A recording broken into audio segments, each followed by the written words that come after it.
Qassim, Abdi, Moallim, Mohamed, Jackson, are you there? Yes, I'm there. Okay. Now we are going to start with session 19, but let me wait a little bit more, a few minutes more. Maybe some of other presenter and the listener would like to join us as well. So I will ask extra 1 minute from your side to be ready and to wait, please. Are you ready for your presentation, by the way?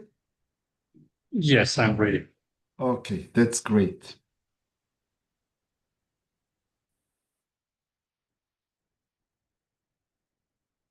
I share. Share your presentation, please. Meanwhile, we can save the time. And if you have a camera and if possible, so we would like to welcome you and we would like to see you, of course. Yes, definitely. At least You can at the see beginning, you. at the beginning for saying hi. Hi. Thank you Hi. very much. Hi, welcome, Dr. Qassim Abdul Moallim. Today we are going to carry out our session with the session 19. Here we have 6 very interesting presentation again. And the first presenter is Dr. Qassim Abdul Moallim Mohamed. The stage is yours, the Zoom is yours. And thank you for joining us. Thank you for being with us. Please start your presentation. Thank you very much. I'm very glad. I'm very happy to join and to be part of this International Student Science Congress. I would like to thank the all the team in this room and organizers of this congress. So in advance, I can say to you, congratulations and appreciate it and for giving me this opportunity. My presentation title is Prevalence and the Risk Factors of Brucellosis in Goats in Southwest State of Somalia. And my name is Qassim Abdi Moallim Mohamed, Dr. Qassim. I'm working at Ministry of Livestock, Forestry and Range at the federal government of Somalia. The introduction of my presentation and my is, as you know, the goats and the sheep are the main domestic animals in Somalia in general that play an important economic function in the national food production, employment,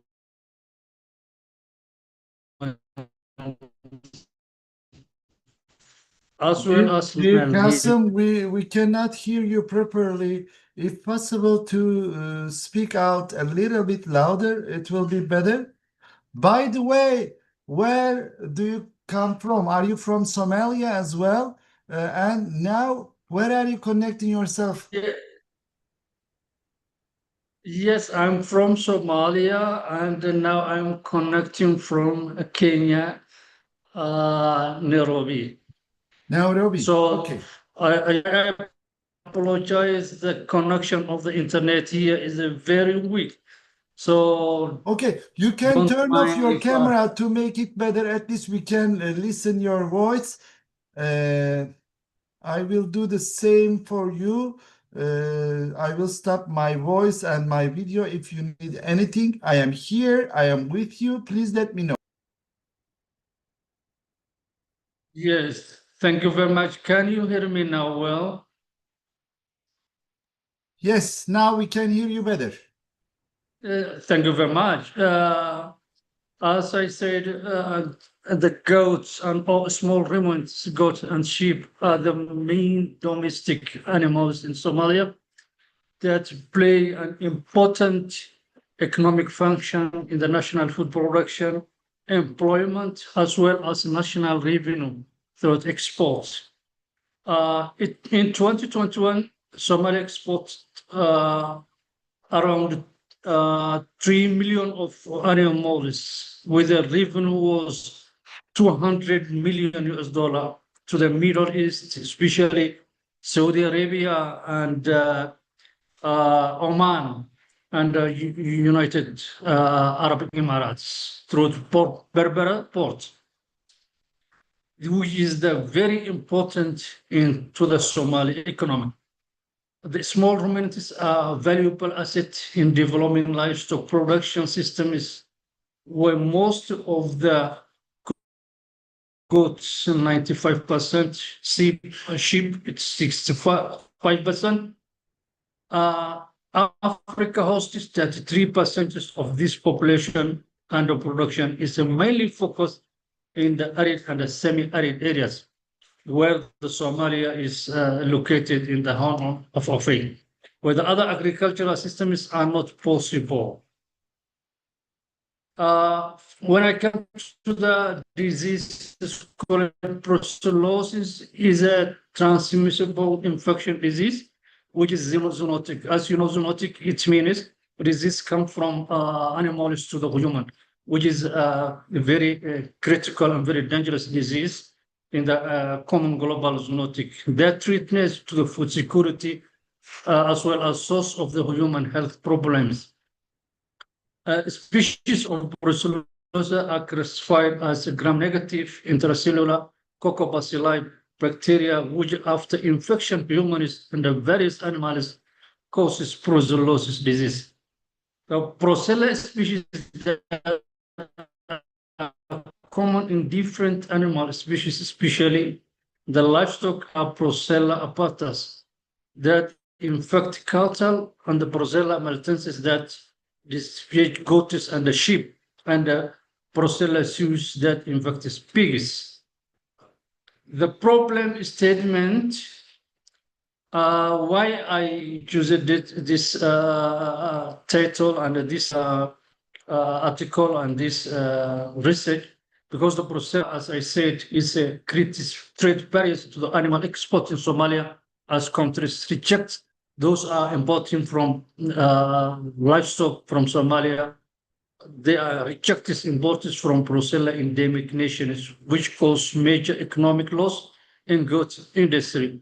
The impact of the disease is largely unclear, especially after the civil war that distributed multinational systems, including livestock disease control programs since 1990s in Somalia. Brucella, as I said, is widespread, is a globally disease, zoonotic disease. Human being and a small ruminant species, for instance, goat and sheep in Somalia, and creates public health impact as well as decrease the government revenue. The causes, as I said, is Brucella in goats and sheep is caused by Brucella maltensis, a non-motile gram-negative and a facultative aerobic bacteria that not from sports.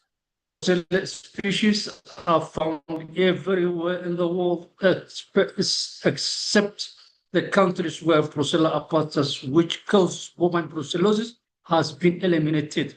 There have been no documented, reported, or reliable data on eradication of Brucella maltensis in the world. That is cause disease in a number of ruminants in the most countries. Brucellosis is present throughout sub-Saharan Africa, but its occurrence and distribution is largely unidentified due to the limited health networks and the proper surveillance systems. The spread is a sexual spread in the main mode of transmission, and it displays a great role of flux within utero transmission, also reported. Brucella maltensis can also be found in milk and the semen, and the infected kidneys can excrete in feces. So butcheries are more frequently contaminated by infected materials and the infective agents that are mostly probably acquired through feeding on that culture. The main factor that promotes the transmission of the disease flocks include aggregation of flocks during grazing and watering is the main factor that promotes spread among different flocks. The prevention and control include caution when introducing animals into native flocks through isolation of introduced animals and the restriction of feeders. Infected animals should be separated and eliminated, and proper disposal of contaminated materials such as aborted feeds and other byproducts by either banning or burial should be done at areas contaminated, disinfected thoroughly. Humans should stay away from uncooked meat and or unpasteurized milk and avoid contact with aborted materials. Protective equipment is very important, should be used when handling aborted infected animals. The material, the study area was done in southwest state of Somalia. The state is located in between the 3°51 and within Somalia. It was founded, this state in 2022 and has a population projected at 2.5 to 3 million people in 2025.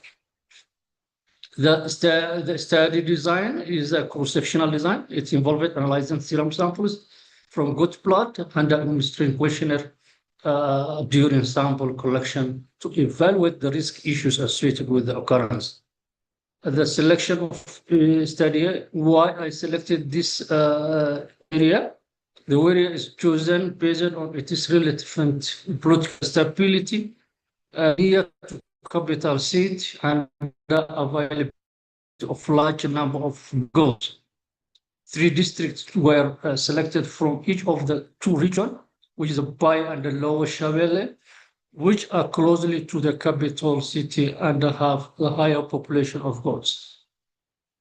The selected districts were Paidawa, Jensor, and Burhakaba for Bai region, and the Afgoi Walwen and the Koriole for Lower Shabelle region. From each of 6 districts, 20 households were selected. 10 to 11 goat heads were sampled systematically. Then 24 structured questionnaires were also administered to goat herders to identify and evaluate risk factors, including age, sex, species, knowledge management practice, production system, water, and milking hygiene that may be associated with the occurrence of Brucellosis in goats. The Doctor, if you can, excuse me. The HL formula. Dr. Qassim, Yes. if you can speed up, I will Yes. be happy because I am realizing that you are in the middle of your Yes. presentation, but it's the last 1 minute. Speed up a little bit. So no problem.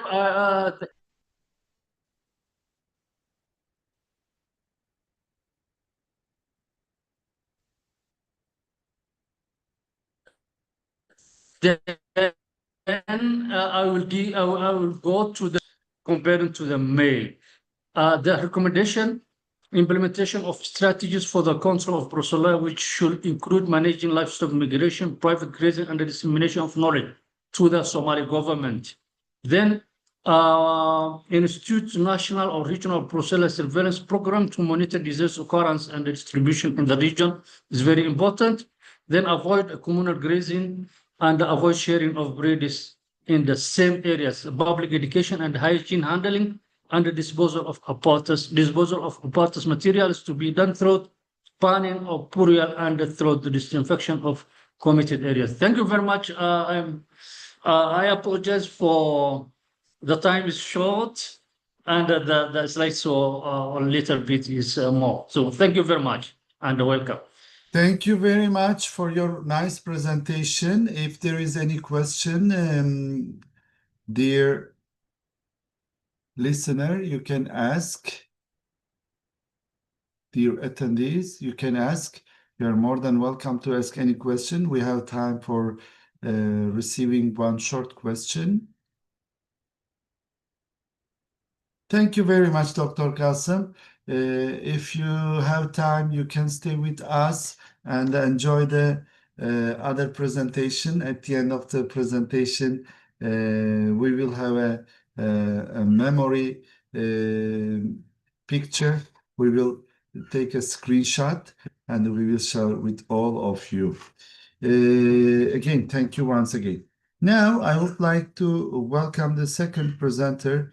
The title of the presentation is Comprehensive Ethnobotanical Study and Health Implication of Traditional Indonesian Health Beverage, Widyasari and Darmawan. Are you here? Mohamed? Good morning, Jam. You I'm are here. here. You are more than welcome to present your presentation. Please share your presentation first. Okay, Jam.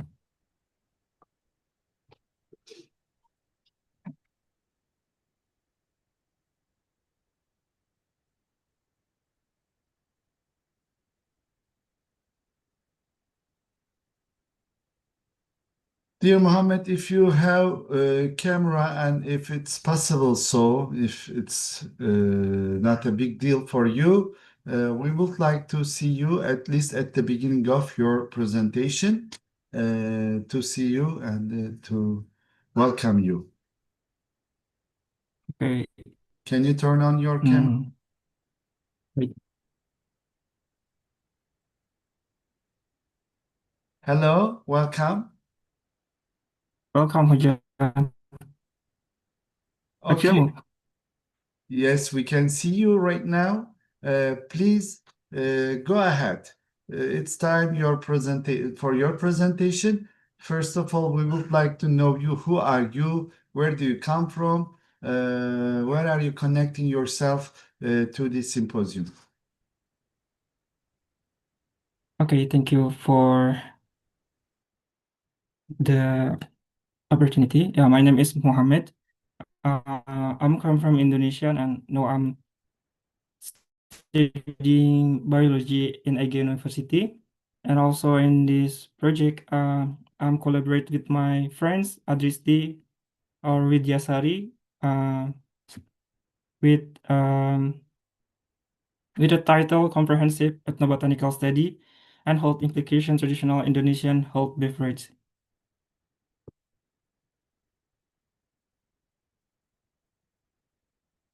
Okay, Indonesia is the 15th largest country in the world, spending on of area 1.8 million kilometers. This vast land is renowned for its abundant natural resources, supported by diverse climates and ecosystem. According to Retnawati and Rugaya, this study indicates that Indonesia is home to 31,000 plant species. Additional data reveal approximately 26,000 flowering plant species and around 15,000 species with medicinal potential, of which 7,000 have been used as medicinal materials. Several studies have documented the use of plants in traditional health beverages, such as is in the research on Jamu Gendong in Karangrejo, Malang, also in Tuban, East Java, and on Bir Peletok among the Betawi ethnic groups, further emphasize the critical role of indigenous knowledge in identifying plant ingredients. Additional studies, this finding underscore the importance of ethnobotanical approach in documenting and optimizing the use of natural resources for community health.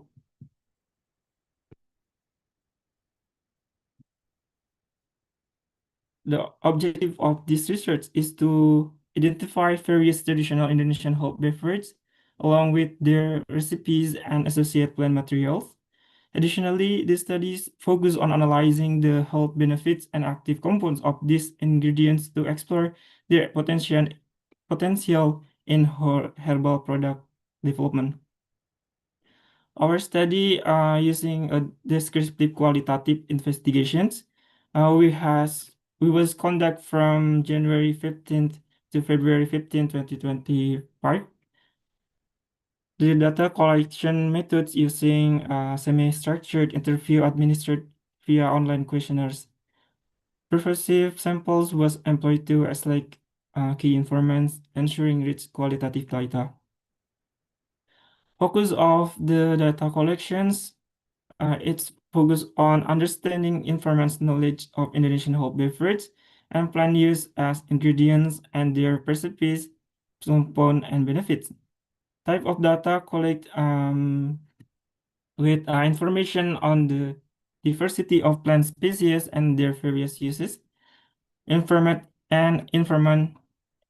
insight regarding the use of plant as ingredient in traditional Indonesian whole beverage. For the data meta-analysis method, we use qualitative data. We was analyzed using qualitative analytical techniques. Results were organized into table detailing plant species, such as local and specific scientific names, family, and classifications. Specific plants particularize and also associate traditional whole beverage and report compounds and their corresponding benefits. According to Table 1, they show demographic characteristic of informant in study area. The data obtained comprise 115 informants from 12 provinces across 50 different cities in Indonesia. These informants hold various professions, also various age, and the majority of informants were female with an 90 number of informants and males 25 number of informants. And also the most number of informant in the categories age 18 to 30 years old with number 95 informants. And also for duration of consumptions, in general, our informants use the traditional hot beverage less than 1 year and more than 3 years. And for the frequencies of consumptions, the most categories is less than once a week with 64 number of informants.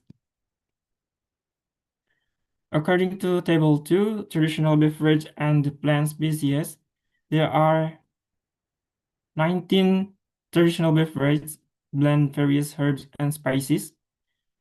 Those traditional beverages such as bajigur, bandrek andaliman, berplotok, buyung upi, jamu beras kencur, jamu kunyit, jamu campuran, kunir asam, madu bawang lanang, mabu lebah trigona, rebusan daun sirih, sekoteng, susu jahe, teh bunga telang, teh bunga rosella, wedang jahe, wedang ronde, wedang sereh, dan wedang uwu.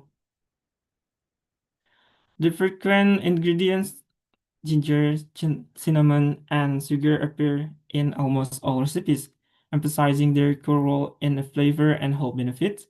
The functional roles, other ingredients like turmeric, lemongrass, and tamarind add anti-inflammatory, antioxidants, and digestive properties. For the cultural insight, these combinations reflect a rich tradition of using natural ingredients for both state and therapeutic agents. Next, a result for the identification of plant species in traditional whole beverage from Indonesia. The analysis of 26 plant species show they belong to 15 different families, with the Zingiberaceae family being the most dominant, 6 species, followed by Fabaceae, 4 species.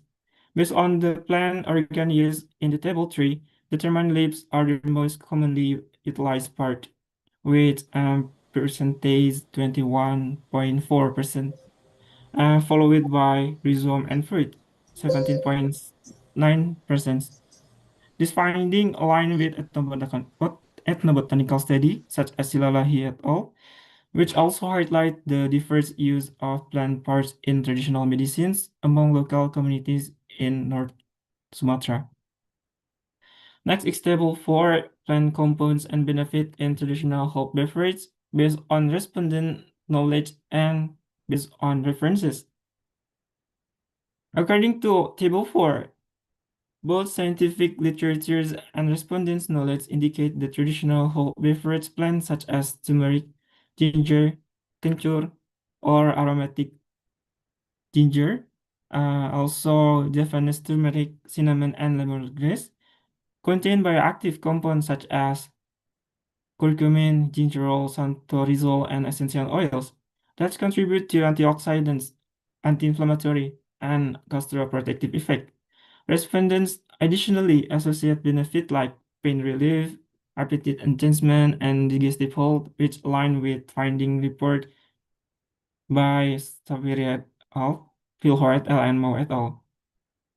Next slide is continue from table 4. Several medicinal plants used in traditional hot beverages, like in the table, is tamarind, sapanwood, butterfly pea flower, black pepper, clove, rice, and red betel. Those plants contains bioactive compounds with health benefits, including antioxidants, anti-inflammatory, antimicrobial, and immune-boosting properties. Respondents also emphasize the practical benefits, such as maintaining immunity, relieving pain, and supporting digestive health, which align well with scientific literature. Next slide is continue for the table 4. The traditional hot beverage utilize plants like green tea, nutmeg, cardamom, spearmint, sambiloto, garlic, and andaliman or batak pepper, which are rich in compounds such as catechin, flavonoid, terpenoids, and essential oils. These bioactive provide antioxidants, anti-inflammatory, anti-modulatory, and cognitive support benefit finding supported by some studies. And EQ and respondent experience highlighting improved relaxations, digestions, and heart health. Traditional hot beverages feature plants like rosal, peanuts, lemon, temu kunci, aren, and sugarcane that are rich in bioactive compounds such as anthocyanin, flavonoid, vitamins, fibers, and phenolic acids. These compounds provide antioxidants, anti-inflammatory, and energy-boosting benefits, supporting immunity, gut health, and overall vitality. Overall, the strong correspondence between traditional perceptions and scientific evidence underscores the therapeutic potential of this plant in whole beverage. Ethnobotanical studies confirm that. Mohamed, is the last 2 minutes. Please keep in mind that we have to obey the rules and we have to be on time. The last 2 minutes. Okay. Ethnobotanical studies confirm that traditional medicinal plants knowledge aligned with modern scientific findings, emphasizing its relevance in health applications. Research features support the integration of indigenous wisdom into plant-based whole beverage, highlighting its nutritional value and bioactive benefits. Based on explanation before it can be concluded, the study documented 19 traditional whole beverage from Indonesia that incorporate 26 plant species across 15 families. Ingredients such as turmeric, ginger, tamarind, and cinnamon, renowned for their antioxidants, anti-inflammatory, immunomodulatory, and digestive benefit, attest to the effectiveness and safety as recognized by local communities. Moreover, this finding built on earlier ethnobotanical research and highlight the potential for developing innovative plant-based functional health products that merge indigenous wisdom with modern phytochemical science. Thank you for all attentions. These are references I use for these presentations. And this photo of traditional Indonesian hot drinks such as bajigur, bipotok, sekoteng, badrek andaliman, kunyit asam, susu jahe, wedang uhu, wedang sereh, wedang ronde, and jamu. Thank you very much. Thank you very much for the nice presentation. Actually, it was quite nice, and you make us very, very wondering about the nice beverage of the Indonesia. I wish we could reach them here. Okay. Any question? If you have any kind of question, we can have one short question.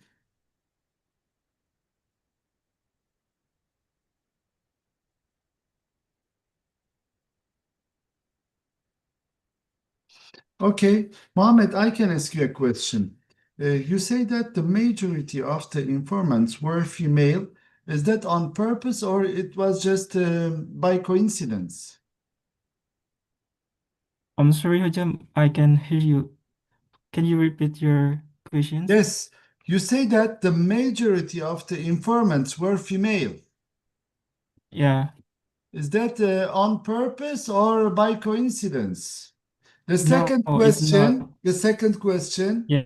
do you have any kind of this beverage here or that you can prepare, or we can prepare at home? Or to have this beverage, we have to go to Indonesia. What we have to do? Okay, thank you for your questions. For the questioners is no, it's not on purpose. It's micro incidents, which is our informants general giving answer from the females. Yeah. Also for the these traditional Indonesian beverages we can do at home, which is when we have those ingredients, we can also make itself, which is at home. Also in the Turkey, we can do it. We can Okay. make it. Thank you very much. Now you are in Izmir, right? Right, Hocam.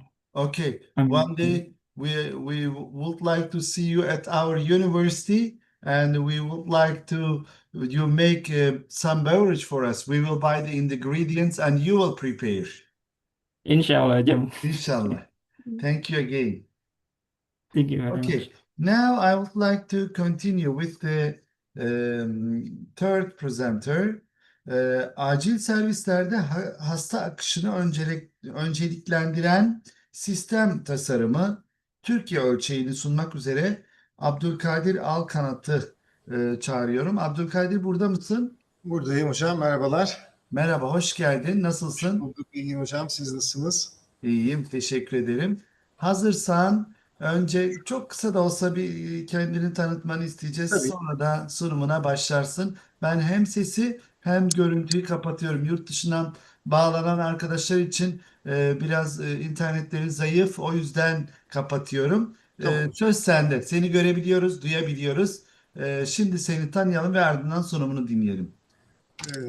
Herkese merhabalar tekrardan. İzmir Katip Çelebi Üniversitesi Biyomedikal Mühendisliği Anabilim Dalı'nda yüksek lisans öğrencisiyim. Bugün de acil servislerde hasta akışını önceliklendiren sistem tasarımı Türkiye ölçeğinde değerlendirmek üzere, sunumumu anlatmak üzere buradayım. Sunuma şöyle başlayayım. Çok pardon, hemen.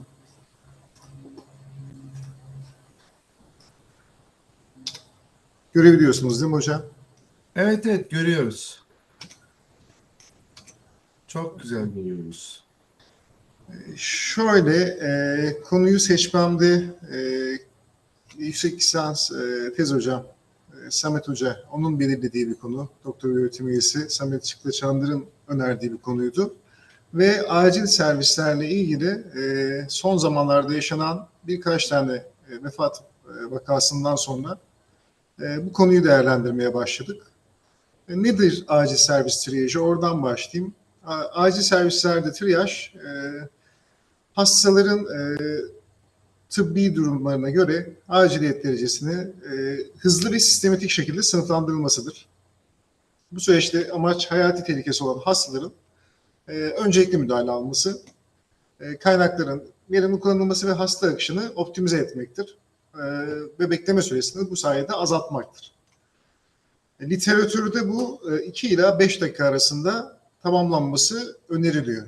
Tabii dünya çapında bu süre tabii ki bu süre mümkün olmuyor. Bunun belli başlı sebepleri var.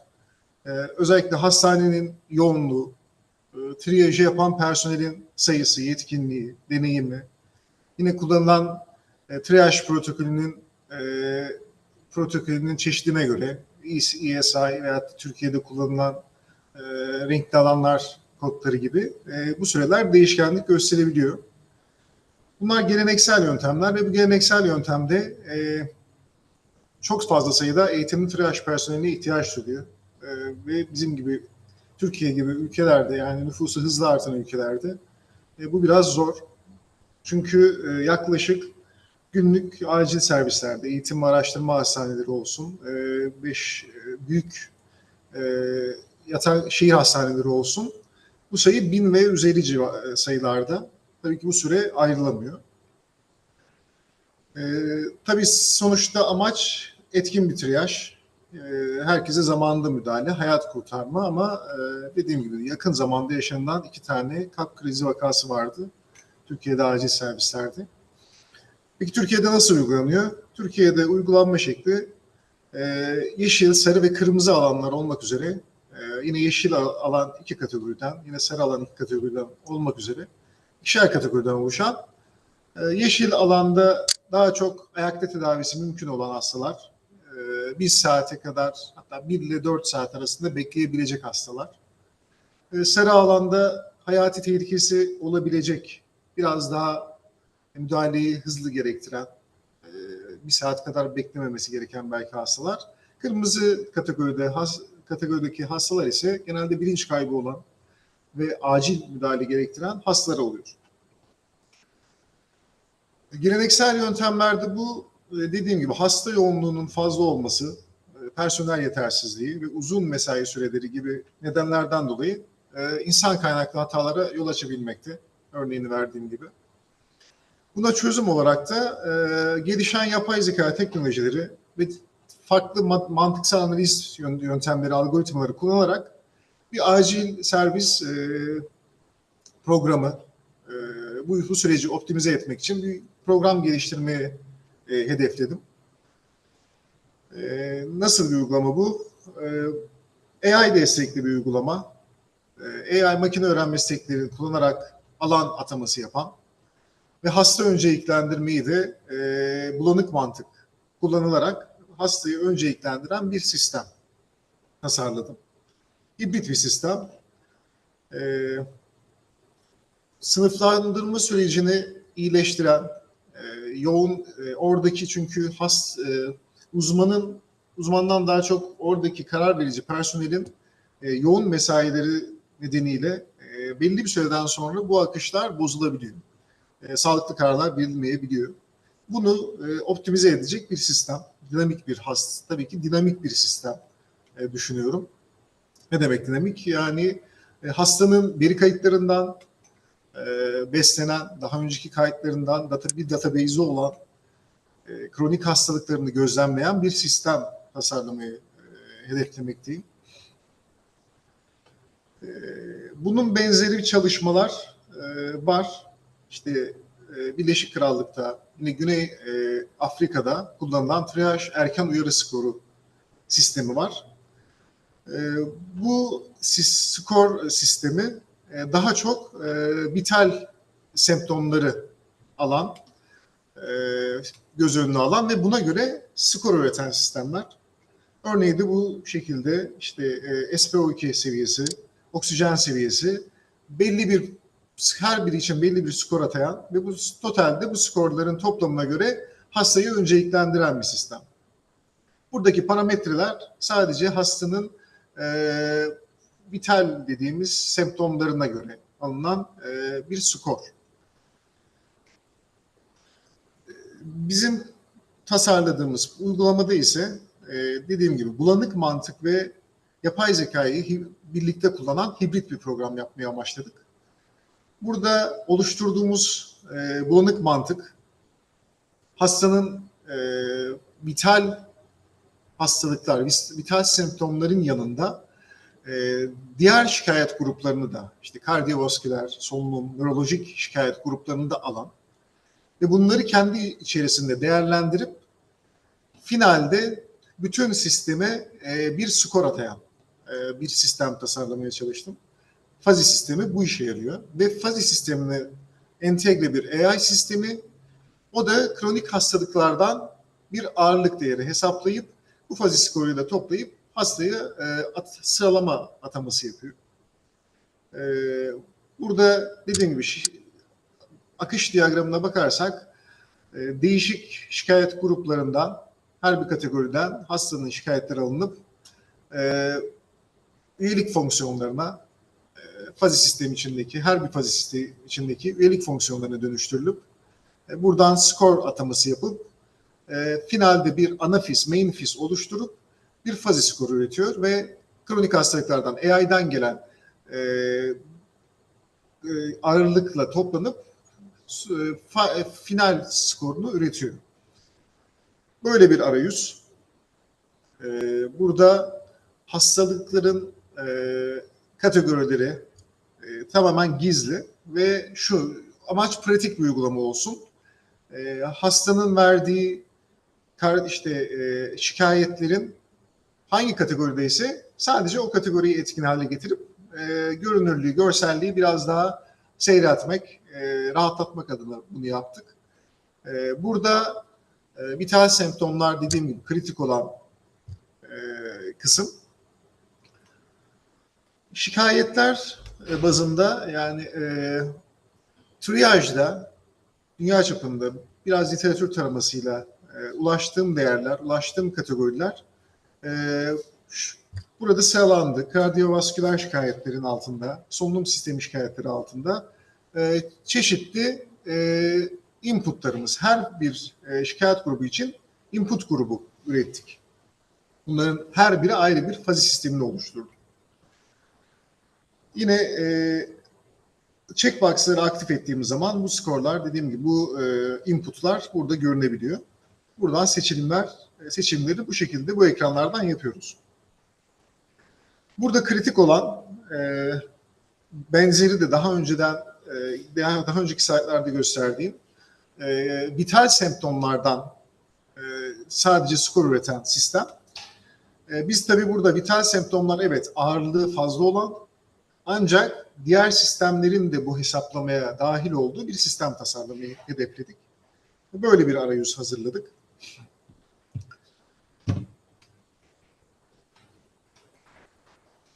Bunun yanında dediğim gibi bu bir dinamik sistem. Hastanın kronik hastalıkları olabilir.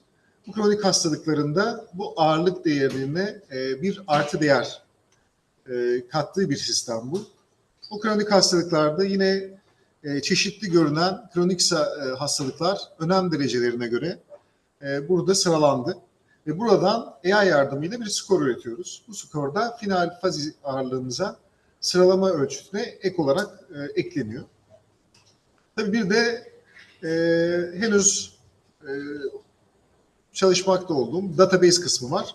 Database kısmı da hastanın database'ini ileriki başvurularda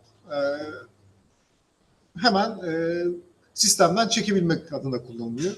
Burada da PostgreSQL kullanıp bu işlemi yapıyorum. Örnek olarak bakacaksak burada bazı hastanın değerleri işte girildiği zaman en üst grup yeşil alan dediğimiz çok acil olmayan, bekleyebilecek durumdaki tablo. O liste, hasta listesi. Fazi skoruna göre bu listelere sıralanıyorlar.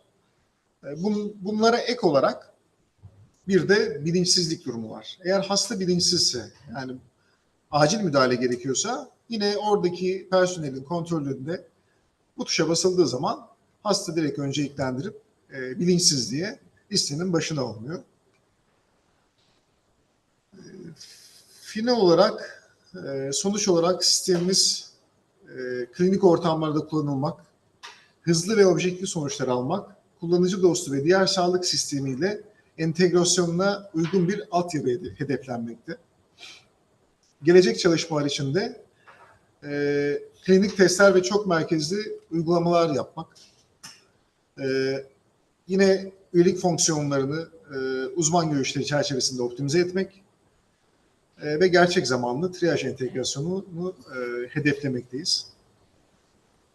Katılımınız için teşekkür ederim. Çok sağ olun. Biz teşekkür ederiz. Ağzına sağlık. Evet, şimdi soru zamanı. Sorusu olan arkadaşlarımız varsa bir soru alabiliriz. Bir veya birçok fark etmez.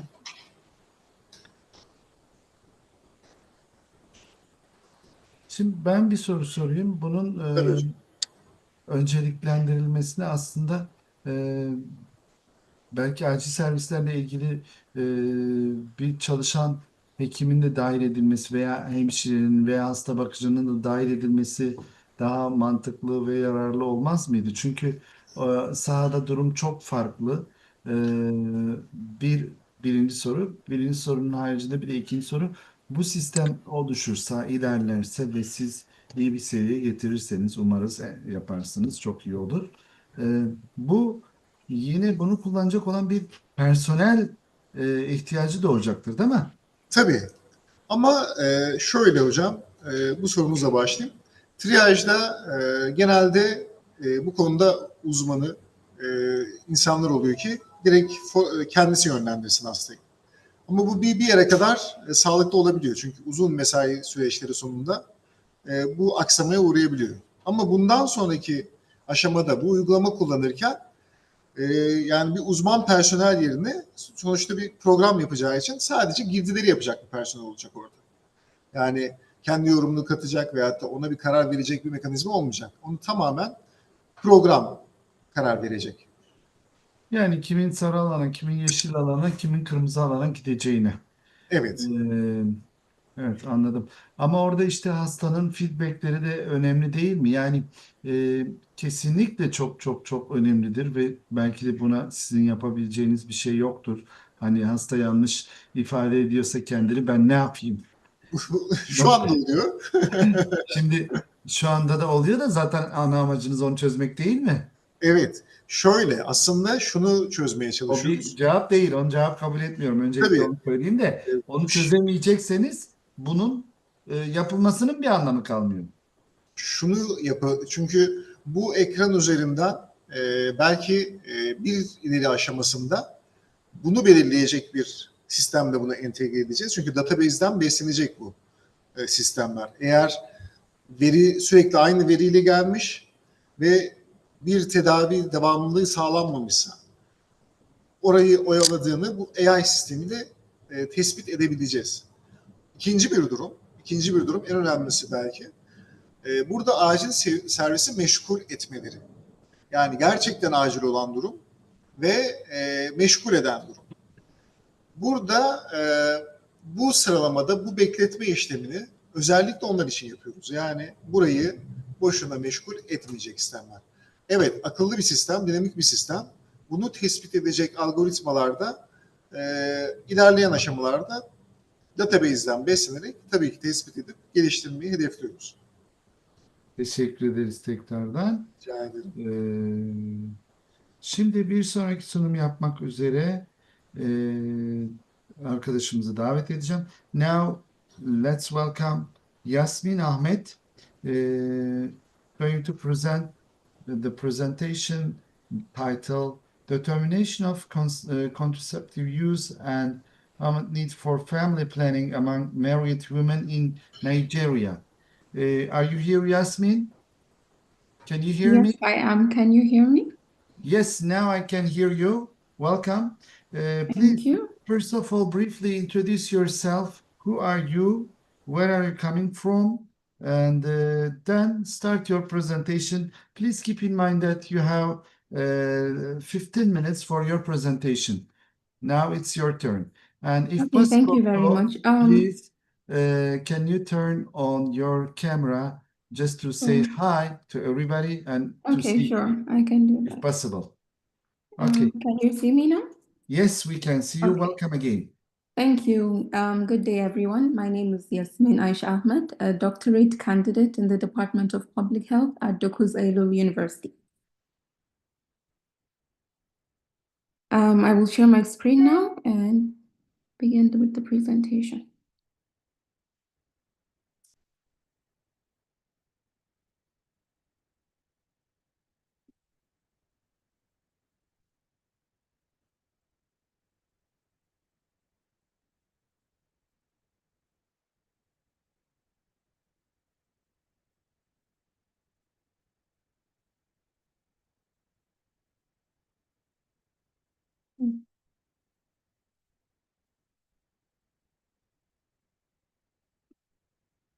I hope you can see. Yes, Just we can confirm it. see. We can Okay. see, of course. Okay, I will be presenting on the study titled Determinants of Contraceptive Use and Unmet Need for Family Planning Among Married Women in Nigeria, conducted by myself and Professor Dr. Türkan Günay. This slide shows the content of the presentation, and we start with introduction. Family planning is a cost-effective intervention proven to reduce birth rates and result in long-term positive effects. There are an estimated 270 million women with unmet need for contraception worldwide. Significant gaps exist in family planning services, particularly in developing regions. An estimated 218 million women in developing countries who desire to avoid pregnancy are not using modern contraception. So what is family planning? It is the ability of individuals and couples to anticipate and attain their desired number of children and the spacing and timing of their births. Family planning has been identified as a cornerstone of development.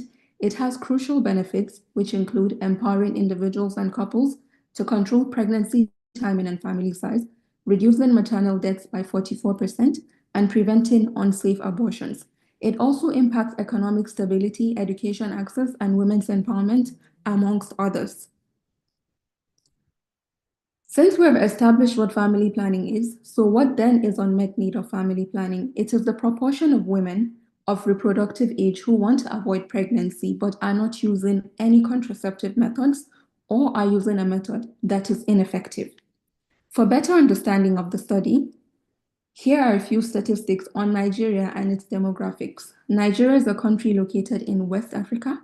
It is divided into 6 geopolitical zones, which are outlined on the map on the left.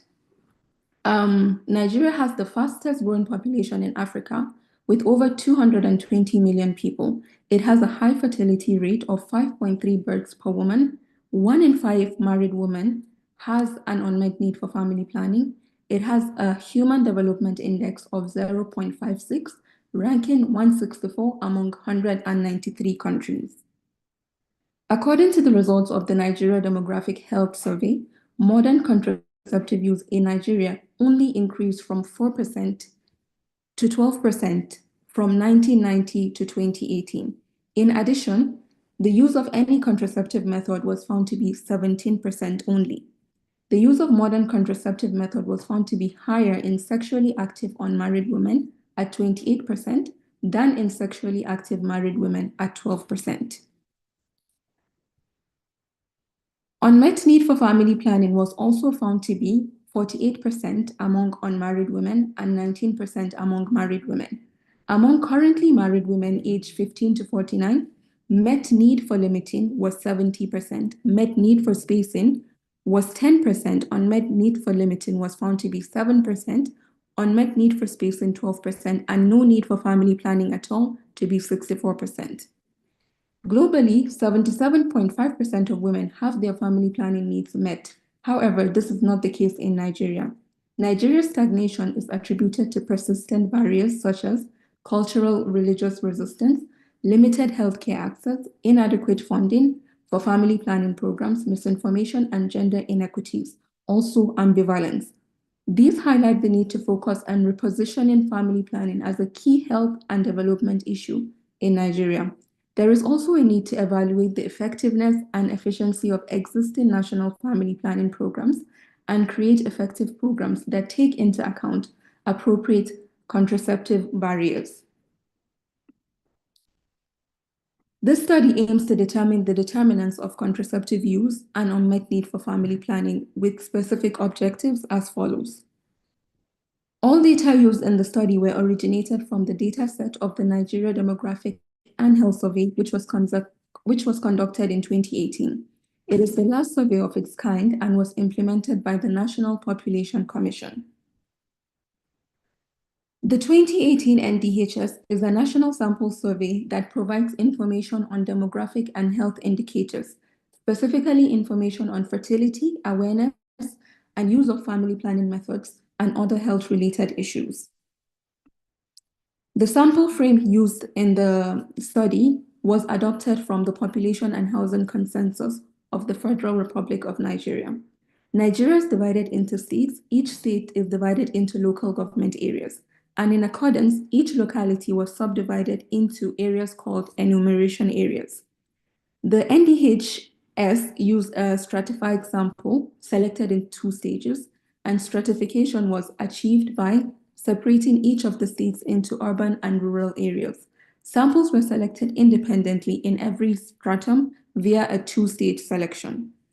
In the first stage, 1,400 enumeration areas were selected. In the second stage, a fixed number of 30 households was selected. A total sample size of approximately 42,000 households were selected, and face-to-face interviews were conducted in the pre-selected households. All women aged 15 to 49 were interviewed for the NDHS. However, for the purpose of the study, a subsample of currently married women aged 15 to 49 were considered. This study used a cross-sectional data. Currently married women accounted for 67.2% of the respondents. The dependent variables were contraceptive use, and this was defined as married women who use or whose husband uses at least a contraceptive method in the month of the interview, whereas unmet need for family planning was identified as both unmet need for spacing and unmet need for limiting. Independent variables were categorized into 3: women's variables, spousal variables, and household variables. And the women's variables were further subdivided into socio-demographic variables and reproductive variables. Data was recorded and analyzed using SPSS. The descriptive statistics were presented in tables. Chi-square test was used in bivariate analysis. Results and discussion. Percentage distribution based on socio-demographic characteristics. The mean age of the women was seen to be 31.94, and majority of the women were between the ages of 25 to 29, accounting for 20.6%. Only 9.1% of the women had higher education. 30.8% of the women reported being Hausa and formed the largest ethnic group. 58.3% were of Islamic religion. 53.5% were in sales and related jobs, which was the most common occupation. 34.3% were 15 or less when they first cohabited with a husband or a partner, and 91.9% resided with their husbands. Percentage distribution based on reproductive characteristics. 79.9% of the women reported having fewer children than their desired ideal number of children. Approximately 98% had at least one living child. 41.5% had more sons than daughters. 18.9% had an equal number of sons and daughters. 66% of the women had experienced no child loss. 15.2% of the women reported having at least one abortion, suggesting potential underreporting due to stigma.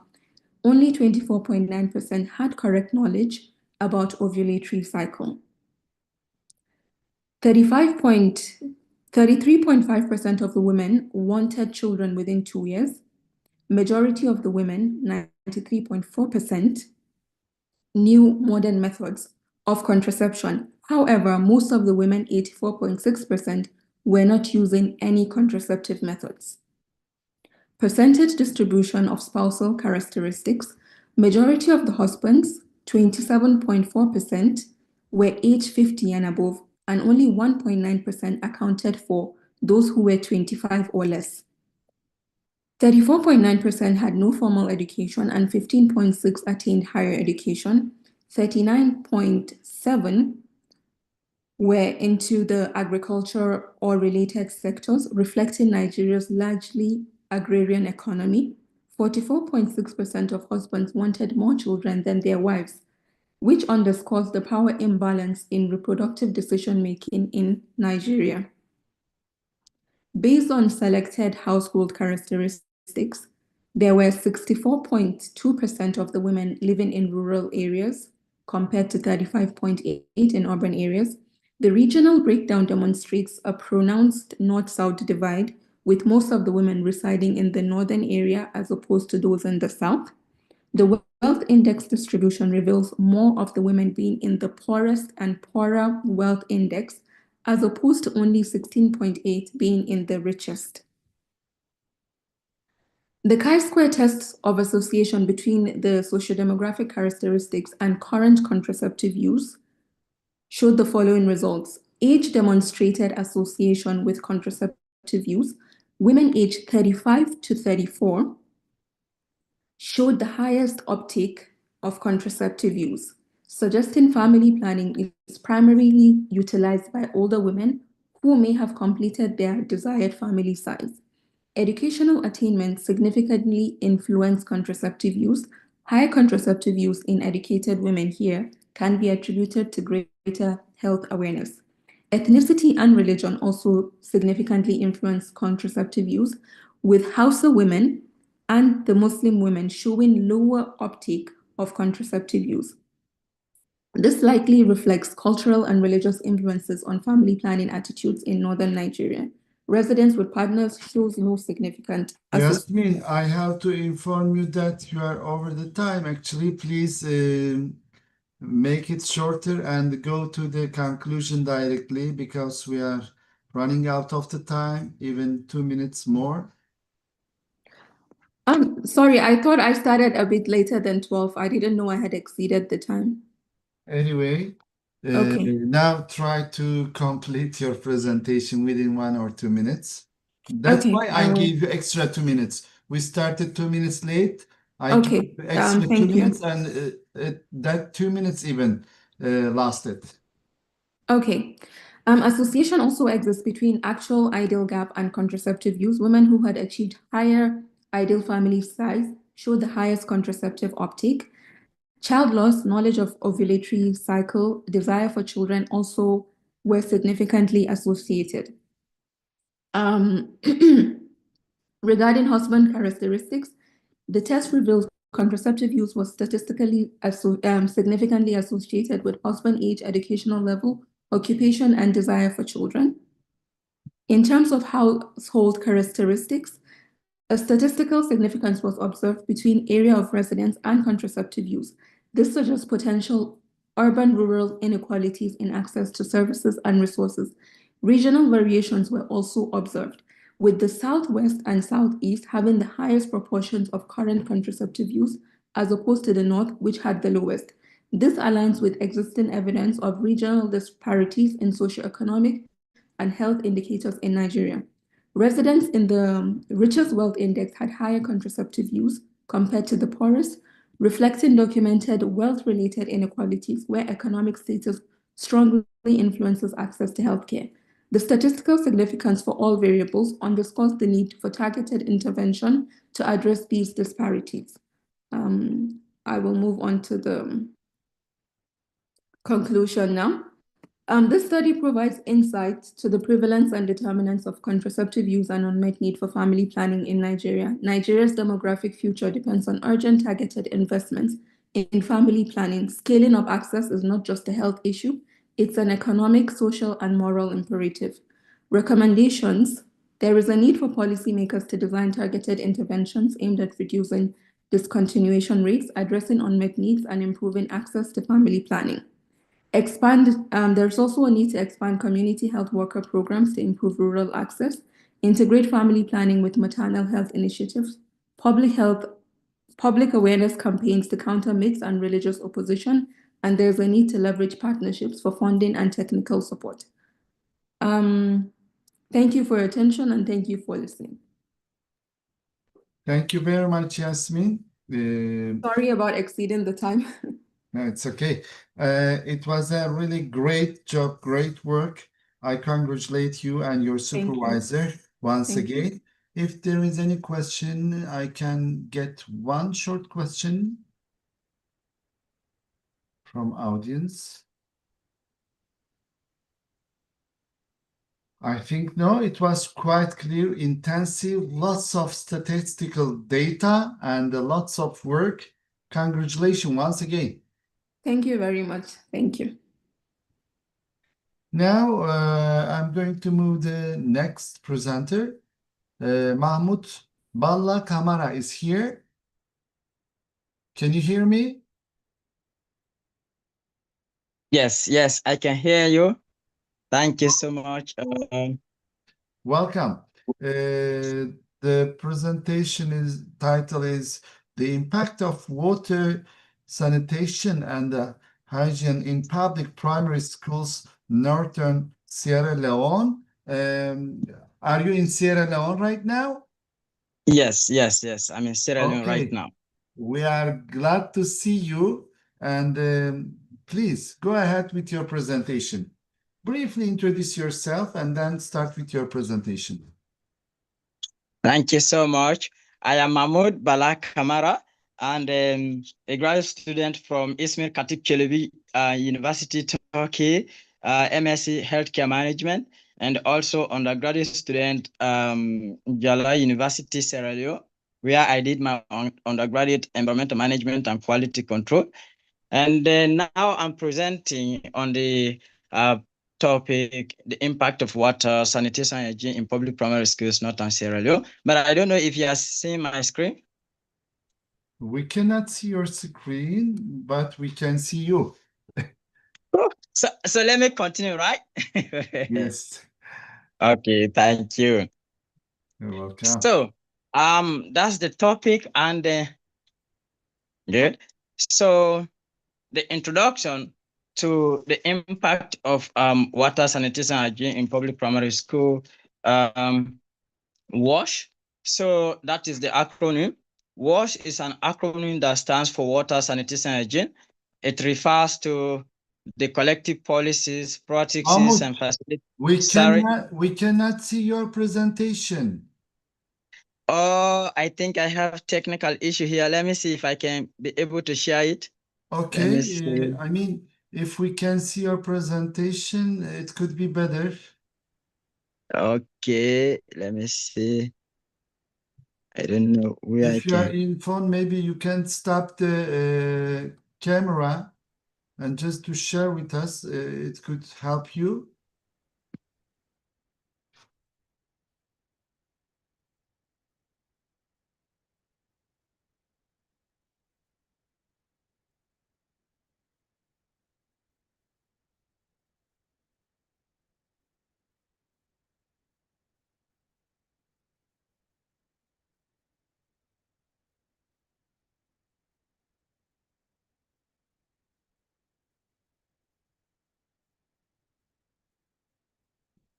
Dear participant, now we are waiting for Mahmoud to fix the problem.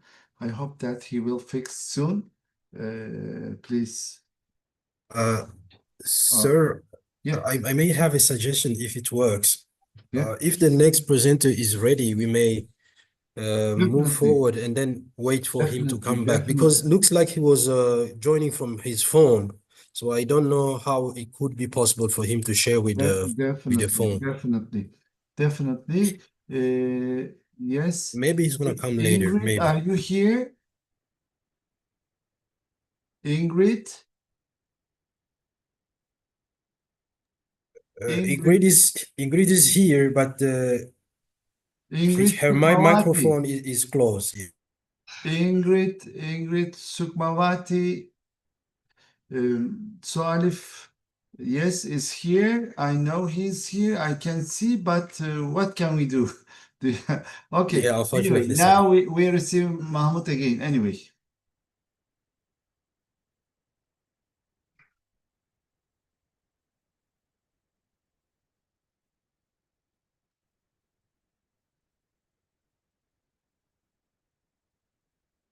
Mahmoud, can you hear me?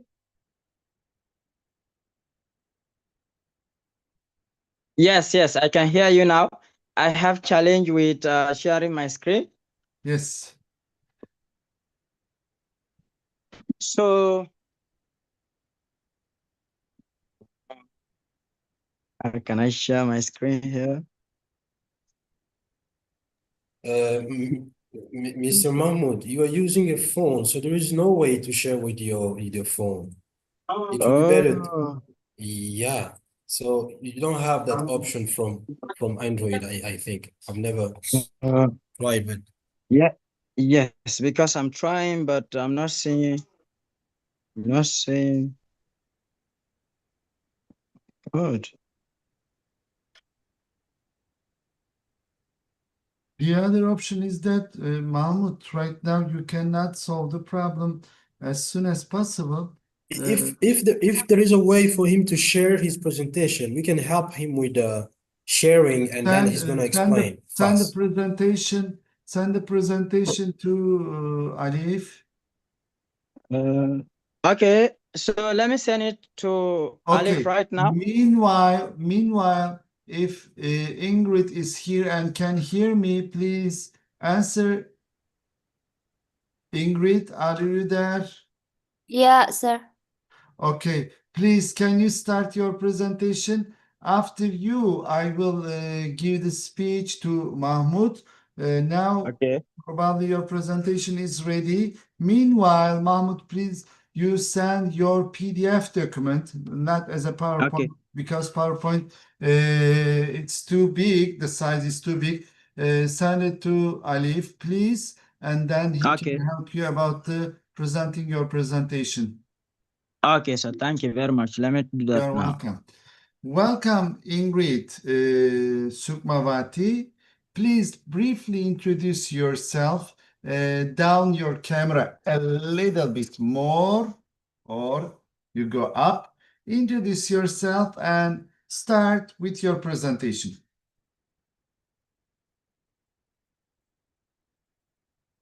We cannot hear you.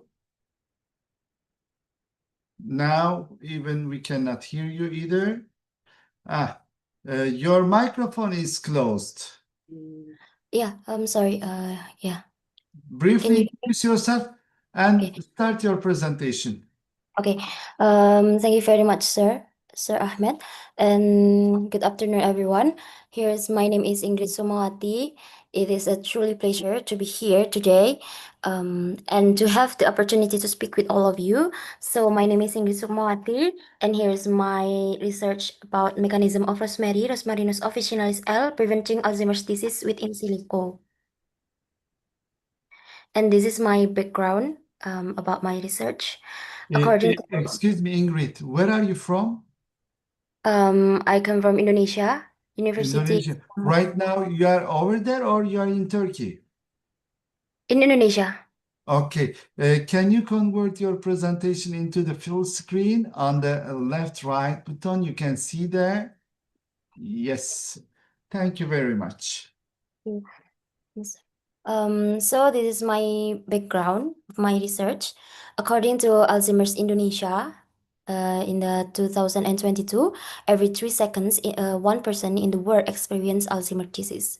Around 48.6 million people are diagnosed with Alzheimer's dementia, and around 20 million in Asia Pacific. Every year, almost 10 million people are detected with Alzheimer's disease.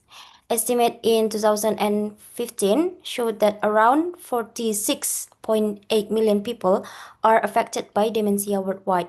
This number of new cases is almost 30%, greater than the incidence presented in the report of the World Health Organization in 2010. The highest incidence rates were in Asia, Europe, and America. And this is the first picture, which gives an overview of Alzheimer's disease, where our brain will experience atrophy, like this one, due to amyloid plaque and cell death, or commonly called necrosis. Yeah, and the next is about the use of rosemary as a medicinal plant. where it functions as memory boosting, anti-epileptic, anti-neurodegenerative, anti-anxiolytic, anti-nociceptive, and antidepressive. With the research result in the article, it makes us interested in doing molecular docking between proteins from Alzheimer's disease and active compounds of rosemary. And this is my basic theory about Alzheimer's disease. So, Alzheimer's disease has two factors, risk factors for late onset Alzheimer's and risk factor for early onset Alzheimer's. And then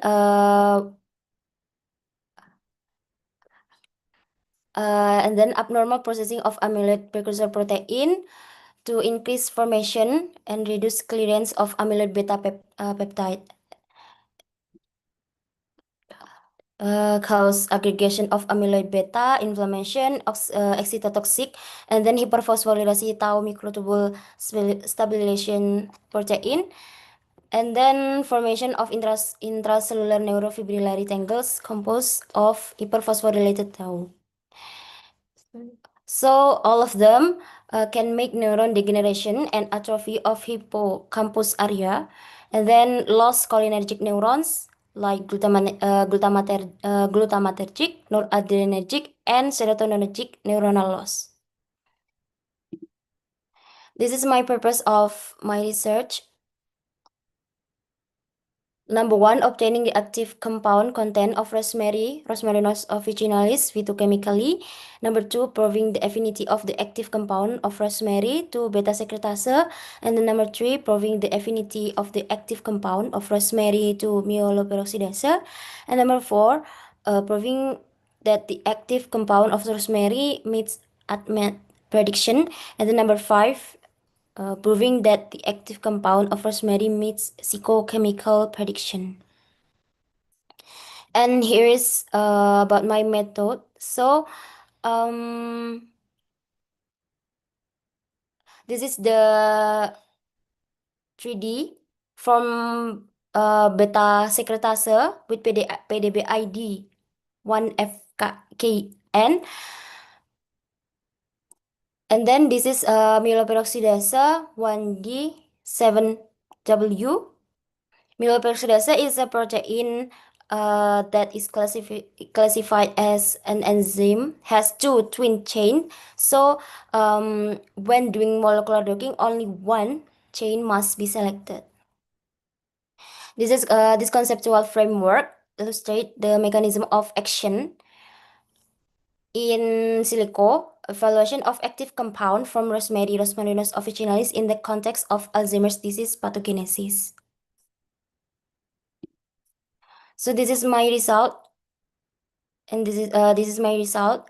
There is 6 compound of rosemary has highest affinity. So number 1 is hesperidine, number 2 luteolin 7 glucoside, and number 3 luteolin. Number 4 is ursolic acid, number 5 carnosol, and number 6 rosemary diphenol. And this is my result for myeloperoxidase. Number 1 is hesperidine, number 2 luteolin 7 glucoside, number 3 ursolic acid, number 4 carnosol, number 5 rosemary diphenol, and number 6 rosmanol. And this is the result about Lipinski rules of 5 from 6 compound that has a highest binding affinity. And the three of them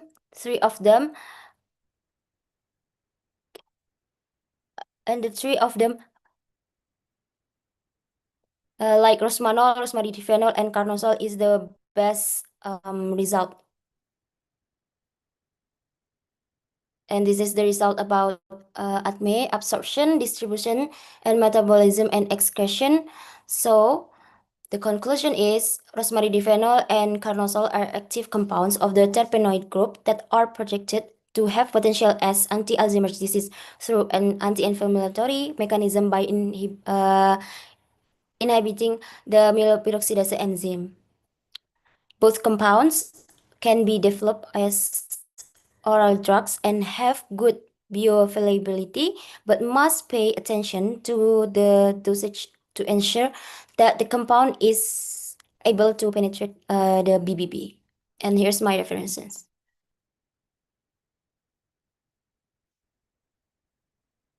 Thank you very much. It was a quite nice work, impressive. And I would like to congratulate you and your supervisor and the working group. Now, I would like to ask if there is any question from the audience. Assalamu alaikum. Aleykümselam Ahmet Ensari.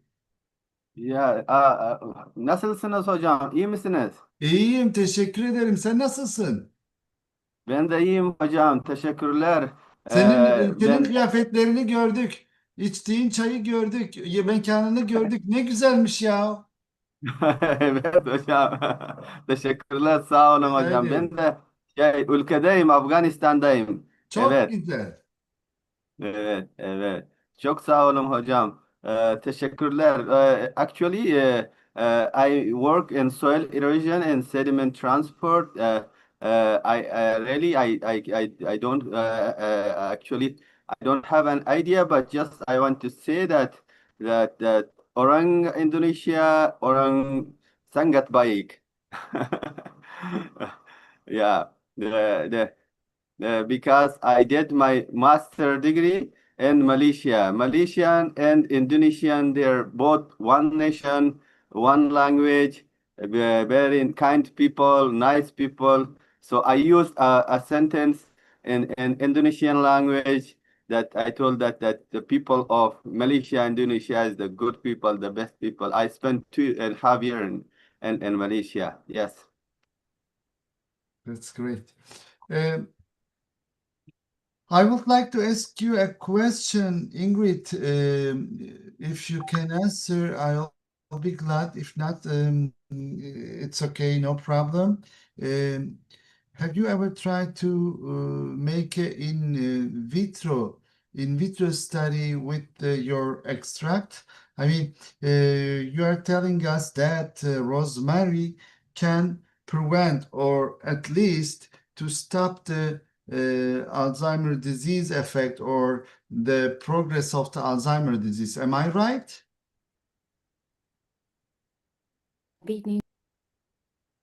Can you hear me? Yeah, that's right. Okay. Have you had chance to carry out any kind of the in vitro study with Alzheimer disease based cells or enzymes or any kind of the in vitro studies?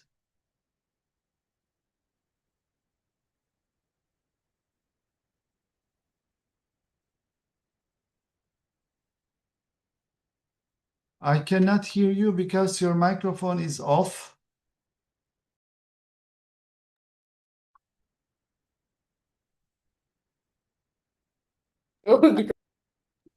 I'm sorry. This is the beginners. I think the beginners about for the first research about rosemary and Alzheimer's disease because there is no one and I've never got articles about rosemary and Alzheimer's disease with in silico because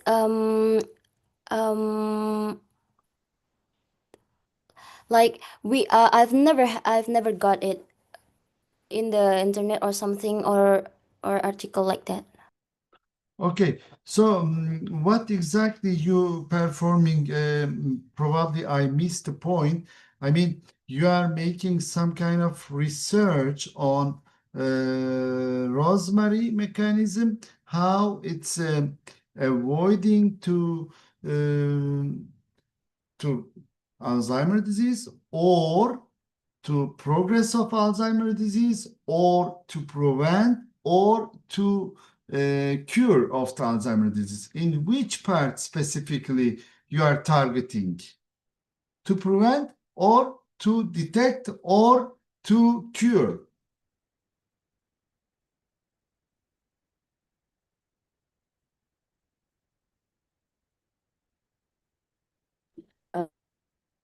So this the research about in silico, and this is beta secretase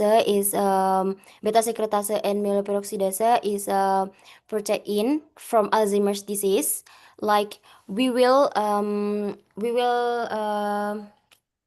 make them beta secretase and myeloperoxidase reaction with active compound of rosemary. So before we reaction between them we will research about ADME absorption, distribution, metabolism, excretion, and toxicity about from active compound of rosemary. So if they are so we will make sure that active compound can be reaction with protein from Alzheimer's disease, like that. Okay, great. Thank you once again. And we are interested on it. Maybe we will have a certain collaboration. We can convert this active compound into the nanoparticles that can cross the blood-brain barrier. Please keep in mind that, and write down my name, surname, and give it to your supervisor. Maybe we will have a certain collaboration. Who knows? Thank you so much, sir. You're welcome. Thank you for the nice presentation. And now I would like to jump to the other presentation, the last presentation from Mahmut Bella Kamara. Are you ready, Mahmut? Mahmut, are you ready? Alif, did you receive I received it. Yeah, I did. But I don't know where is he. Are you here, Mahmoud? Mahmut, can you hear me? Can you hear us?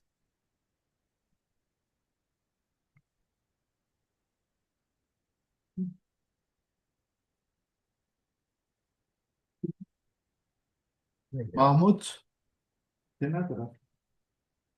can you hear me?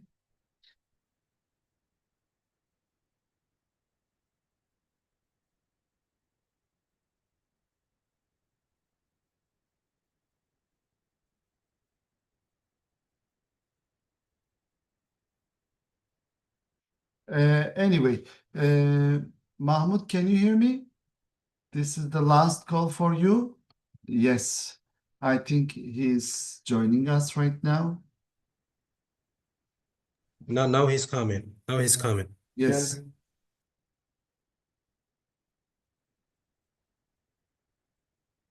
Mahmut, can you hear us?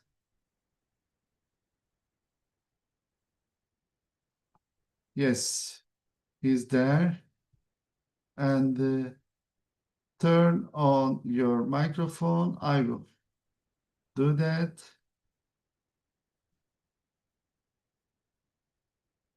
Okay, Mahmut, now it's your turn. Yes, I can hear you now. Yes, we can hear you, and hopefully you can see the presentation. Please try to be as much as effective on time as you can, because here is Juma, time is reaching. Oh, yes, I Okay. got.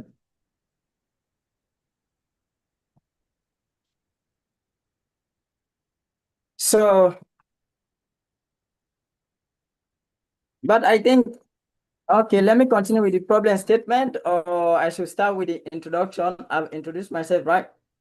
Yes, please. Okay, so like I was saying, the impact of water sanitation hygiene in public primary schools in Northern Sierra Leone, and then the problem statement here. Okay,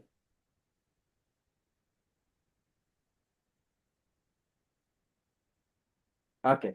The problem statement here is that, in Northern Sierra Leone, when this research was conducted, inadequate access to clean water and proper sanitation facilities in public primary schools negatively affect students' health, leading to increased absenteeism due to waterborne diseases and poor hygiene practices. Lack of functional hand washing stations and hygiene education in schools contribute to the spread of infectious diseases, undermining student academic performance and overall well-being. Gender disparities in school attendance, particularly among girls, were exacerbated by the absence of gender-sensitive wash. When I say wash, that is water, sanitation, and hygiene facilities, especially during menstruation, leading to poor retention and dropout rates in schools. Next.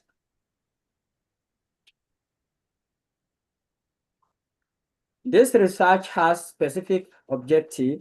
The specific objective of this study is guided by the following selected objective listed below. It is 3. And the first is to point out the demographic and socioeconomic characteristics of respondents in the study area. And then secondly, to find out the level of awareness of pupils on wash practices in primary schools. Then thirdly, to ascertain the impact of wash practices in the life of the pupils. Remember, when I say wash, that means water, sanitation, and hygiene practices in the life of the pupils. Next. And also the research questions. What are the demographic and socioeconomic characteristics of respondents in the study area? Then secondly, what is the level of awareness of pupils in primary schools about wash practices? Then thirdly, what are the impact of wash practices in the life of the pupils?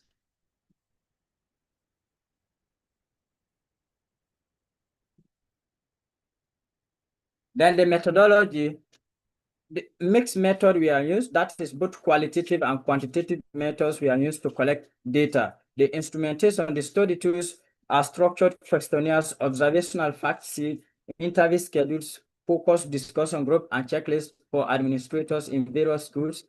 And then the sample and sampling procedures, it was 10 public primary schools targeted.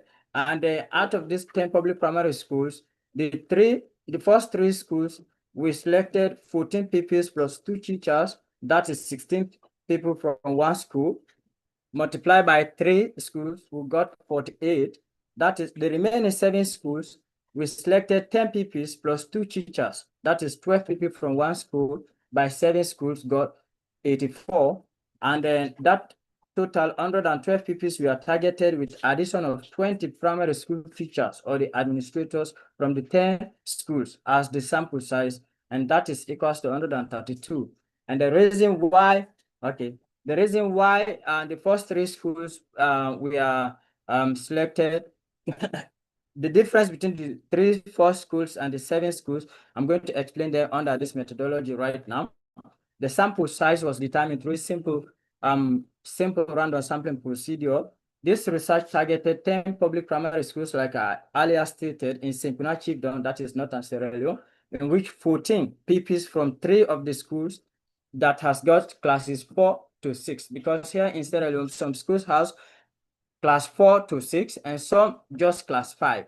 So 5 pupils were randomly selected from classes 4 and 5 each, and 4 pupils from classes 6, summing up to 14 pupils. The remaining 7 schools that have not gotten class 6, 5 pupils were randomly selected from classes 4 and 5 each, summing up to 70 pupils. 2 teachers were randomly selected from each school with a confidence level of 95%. Using simple arithmetic, 14 pupils and 2 teachers from the first 3 schools each gives 48 respondents, plus 10 pupils and 2 teachers from the 7 schools each gives 84 respondents. So if you add 48 and 84 respondents, that equals to 132 respondents. So that is 112 pupils plus 20 school teachers. That is equals to 132. So next.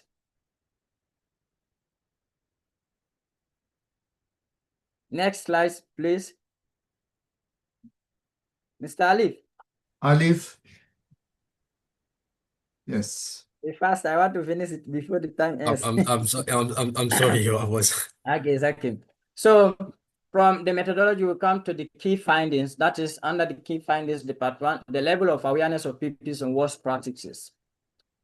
Out of from the research conducted, 76.8% of the PPs are well educated about WASH, that is water, sanitation, and hygiene, and have high level of awareness on sanitation and hygiene practices as a result of the visit made by some NGOs, such as Oxfam, CRS, KIA, WHO, UNICEF, and government institutions. The government institutions were Ministry of Health and Sanitation, Ministry of Water and Resources. Then 80.4% of the PPs reported that WASH concerned bodies usually visit them to educate them about proper sanitation and hygiene practices. When I say WASH concerned bodies, it means these NGOs that are working to promote water, sanitation, and hygiene in public primary schools. So only 19.6% of the PPs who reported that no NGOs or other institutions have made a visit to their school, informing that there are still good number of school-going PPs who are not carrying out proper sanitation and hygiene practices, both at home and in school. The poor information rate increases from 19.6% to 23.2% PPs who have less or no idea on sanitation and hygiene practices. Next slide, please.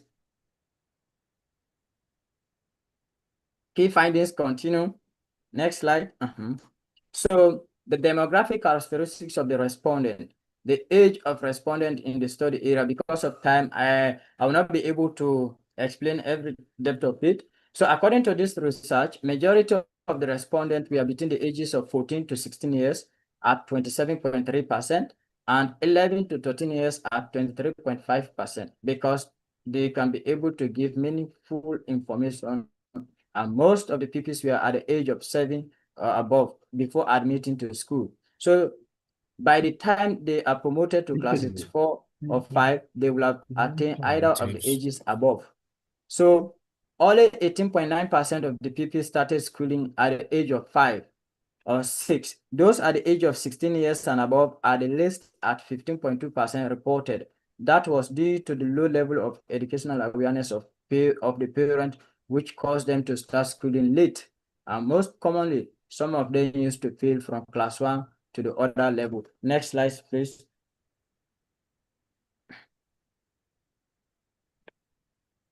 So the key findings continue, part 2, the impact of WASH on the lives of the pupils. 60% of the pupils said WASH practices help to improve on their personal life academically. This increases their attendance in school and help to reduce the rate of absenteeism from school, especially the girls experiencing their menstrual period. 40% of the pupils also demonstrated that WASH practices improve on their personal life spiritually, that is, those who are Muslim and those who are Christians, and also physically and socially. So 45% of the PPs admitted that sanitation and hygiene practices have immensely and positively created changes in their personal hygiene aspect. This has enabled them to always keep their nails sharp, wash their hands before and after eating and after using the toilet, and always appears among friends clean and tidy. Next slide, please.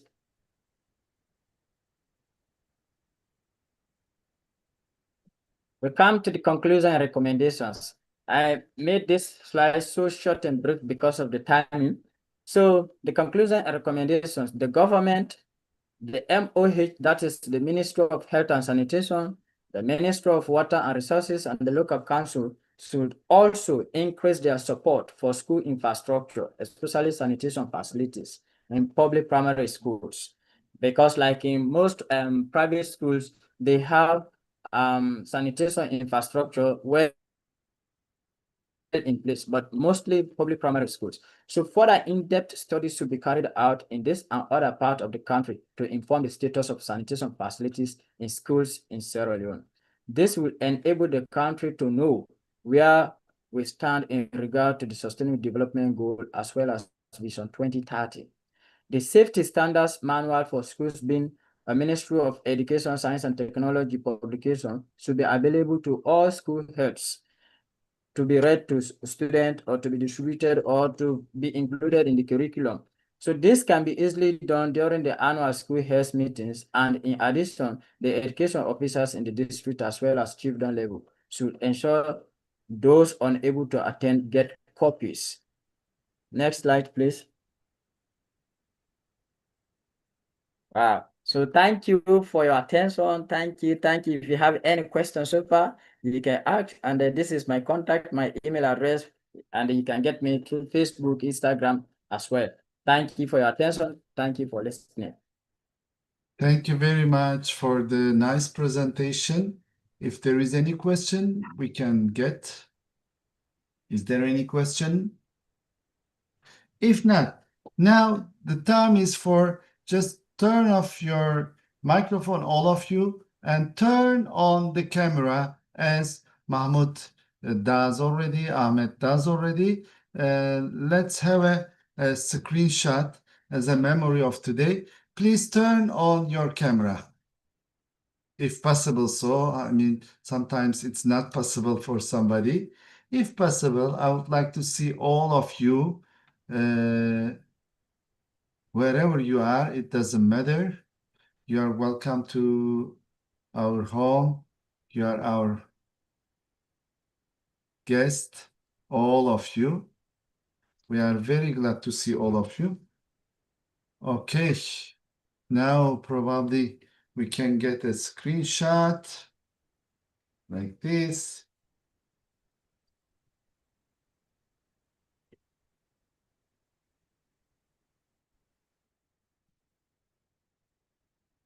Abdulkadir is here, Ahmet is here, Alif is here, Mahmoud is here, Yasmin is here, and I can see all of you.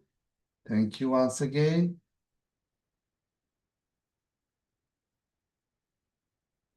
Thank you for the nice presentation. I hope all of you enjoy the presentations. Halimatu,